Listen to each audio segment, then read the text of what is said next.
Hello guys, আশা কৰো সকলোৱে ভালে আছে। ভিডিওটো ভাল লাগিলে লাইক কৰিব, ভাল নালাগিলে ডিসলাইক কৰিব, লগতে কমেন্ট কৰি জনাব কেনে লাগিছে। দিনে নিশা মাথো তোমাকে মনত কৰো আৰু তোমাৰ ছবিকে দেখা পাওঁ।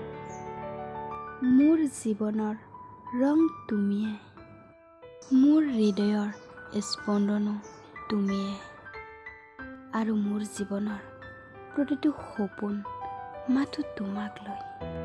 কেনেকৈ কম মোৰ মনৰ কথা নেজানো মই, কেনেকৈ বুজাও মোৰ বেকুলতা। মই যে কিমান ভাল পাওঁ তোমাক, নোৱাৰো মই তোমাক বুজাব। সপোনবোৰ যেন মোৰ হৃদয়ৰ ব্যথা।